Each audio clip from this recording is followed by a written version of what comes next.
अर्जुन, अरे काय काम करतोयस का? काही विशेष नाही बाबा. का? काय नाही रे, माझ्या विषयावर बोलायचं होतं तुझ्याशी. बोला ना. अरे आता तू 26चा झालास, तुझ्या लग्नाचं बघायला हवं. तुझ्या मनात कोणी मुलगी असेल तर सांग, नाहीतर आम्ही मुली बघायला लागतो. काय? हो बाबा, मी तुम्हाला सांगणारच होतो, माझं एका मुलीवर प्रेम आहे. चला, म्हणजे आपला त्रास वाचला म्हणायचा. अरे पण काय करते मुलगी? माझ्याच ऑफिस मध्ये काम करते. आम्ही दोघे एकाच टीम मध्ये आहोत. नाव काय तिचं? शर्वरी. वा, छान आहे. बरं, तिची जन्मतारीख आणि जन्मवेळ सांग, म्हणजे गुरुजींनी एकदा पत्रिका दाखवायला बरी. पत्रिका कशाला? माझा नाही त्यावर विश्वास. अरे पत्रिका फक्त आपल्या खात्रीसाठी रे. लग्न तू तिच्याशीच कर. हो ना, पत्रिकेत काही प्रॉब्लेम असेल तर गुरुजी सांगतील ना. बरं, तिची जन्मतारीख काय आहे? 15 मे 1979. काय? 79? हो. अरे तुला वेड लागले का? तुझ्यापेक्षा 8 वर्षांनी मोठी असलेल्या मुलीशी तुला लग्न करायचंय का? आई, वय, वर्ण, उंची, जातपात हे सगळं बघून अरेंज मॅरेजेस होतं. प्रेम नाही. प्रेम बस होतं. अरे पण एकदम 8 वर्षांनी मोठी म्हणजे? बाबा, आता दोघांमध्ये कोणीतरी मोठं असणारच. मग प्रत्येक वेळेस तो मुलगाच असला पाहिजे असा अट्टहास कशासाठी? अरे पण जगातल्या एवढ्या मुली सोडून तुला तीच का आवडली? एखाद्याला एखादी व्यक्ती का आवडते हे जर सांगता आलं असतं तर ते प्रेमच नाही.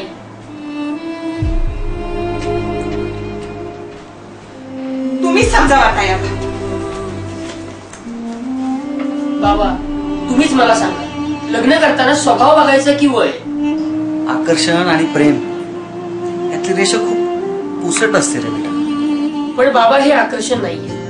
आम्ही एकमेकांना आमच्या गुणदोषांसकट स्वीकारले. तुम्ही तिला एकदा भेटून तर बघा. ठीक आहे, तू एवढं म्हणतोच आहेस तर भेटतो आम्ही तिला. थँक्यू बाबा.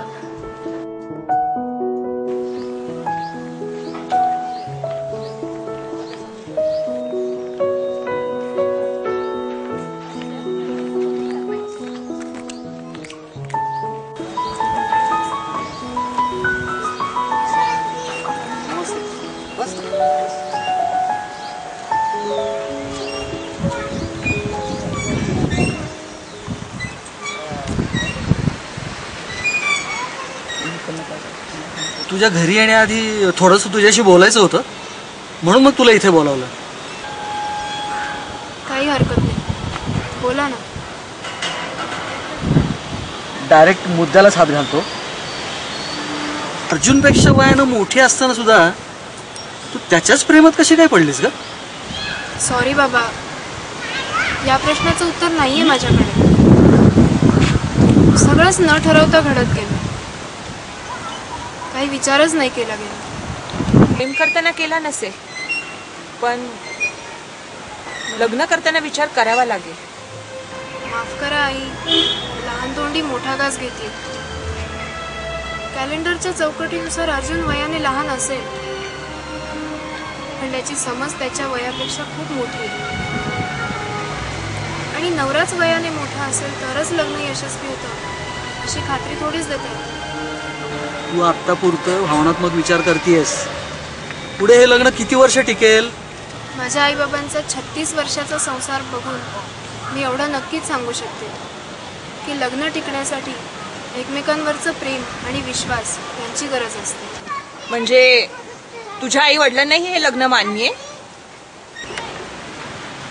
माझी आई माझ्या बाबांपेक्षा 10 वर्षांनी मोठी होती. काय? हो, पण तुम्ही काळजी नका करू. तुमच्या मुलाला मी तुमच्यापासून नाही तोडणार. खरं सांगू, पोझिशनपेक्षा बिलॉंगिंगला जास्त महत्त्व देते मी. मुली, तू मला जुन्या विचारांची म्हण नाही तर काहीही म्हण, समाजाच्याच विरोधात जाऊन आम्हाला नाही ग वागता येणार. अर्जुन एक लहान आहे ग, पण तू मोठी आहेस, समजूतदार आहेस. तेव्हा मी तुला विनंती करते, त्याला विसरून जा. आई, तुमचा आमच्या लग्नाला विरोध असेल तर मी त्याच्या आयुष्यातून निघून जायला तयार आहे, पण त्याला विसरायला सांगू नका. त्याच्या प्रेमाच्या आठवणींवरती संपूर्ण आयुष्य काढू शकते मी.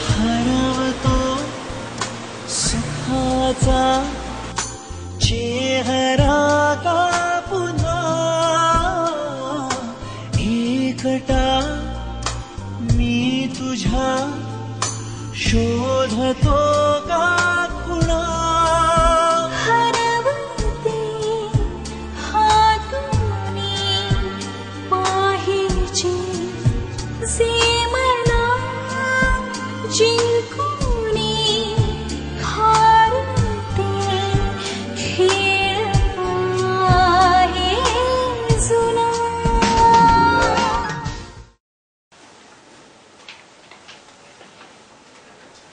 नाना, आता तुम्ही सांगा काय करायचं ते. अरे, तिच्या वयाचा विचार जर बाजूला ठेवला तर ती मुलगी तुला सून म्हणून कशी वाटली? अशी ती चांगली आहे, नम्र, साधी, दिसते पण चांगली.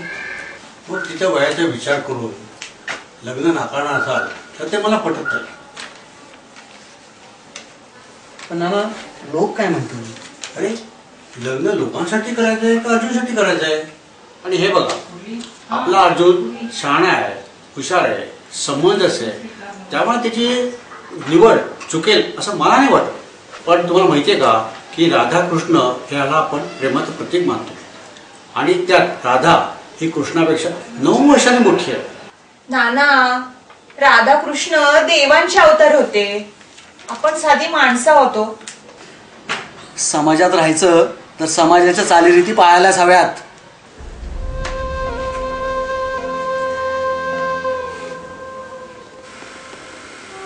आई, बाबा,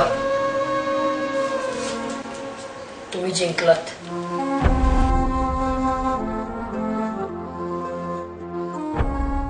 प्रिय अर्जुन, खूप विचार करून काळजावर दगड ठेवून मी हे पत्र लिहिते. तुझं प्रेम म्हणजे माझ्या आयुष्यातली सर्वात मोठी आणि अनमोल देणगी आहे. मी ते कधीच विसरू शकणार नाही. पण आपलं प्रेम करण्याची कुवत या व्यवहारी जगात नाही.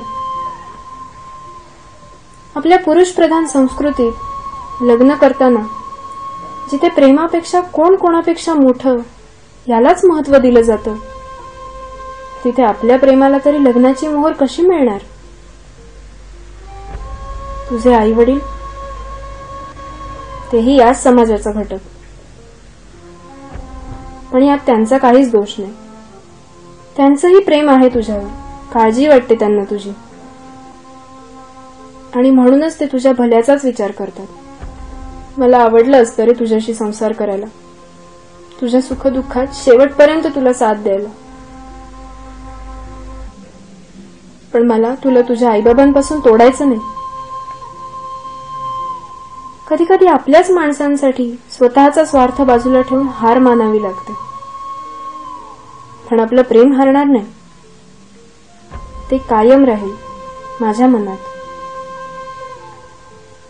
मी हे शहर सोडून जाते.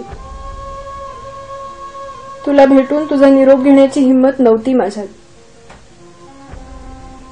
पण तू स्वतःला दोषी समजू नकोस आणि आईबाबांनाही दुखावू नकोस.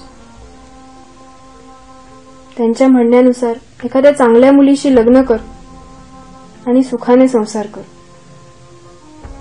मनाने कायम तुझीच, शर्वरी. देवा तुझ्या गाभाऱ्याला उंबराच नाही, सांग कुठं ठेवू माथा कळनाच काही. देवा कुठं शोधू तुला मला सांगना, प्रेम केलं एवढाच माझा रे गुन्हा.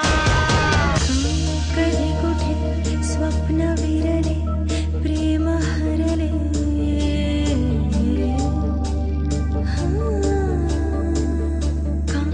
कधी कुठे स्वप्न विरले प्रेम हरले,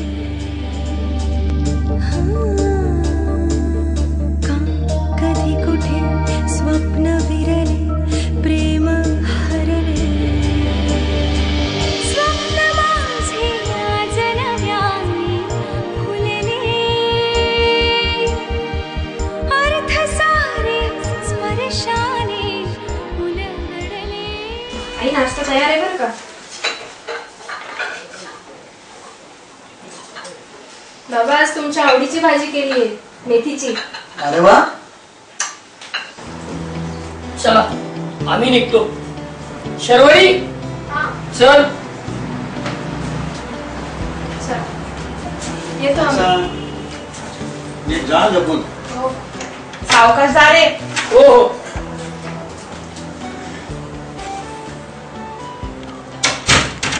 वसुधा, आपण किती मोठी चूक करत होतो ना त्या दोघांच्या लग्नाला विरोध करून. तिला आपण वेळेस थांबवलं नसतं तर आज या दोघांचा हा सुखी संसार पाहायला मिळाला नसता आपल्याला. खरंच पोरीने तिचं प्रेम सिद्ध करून दाखवलं. आता वाटतं आपण वयाने एवढी मोठी माणसं असून कसं नाही त्यांना समजून घेऊ शकलो. माणसाची समज त्याच्या वयावर अवलंबून नसते, हेच खरं. काय नाना? कळलं ना आता? हेच मी म्हणत होतो. बंध जुळती हे प्रीतीचे, गोड नाते जन्मांतरीचे.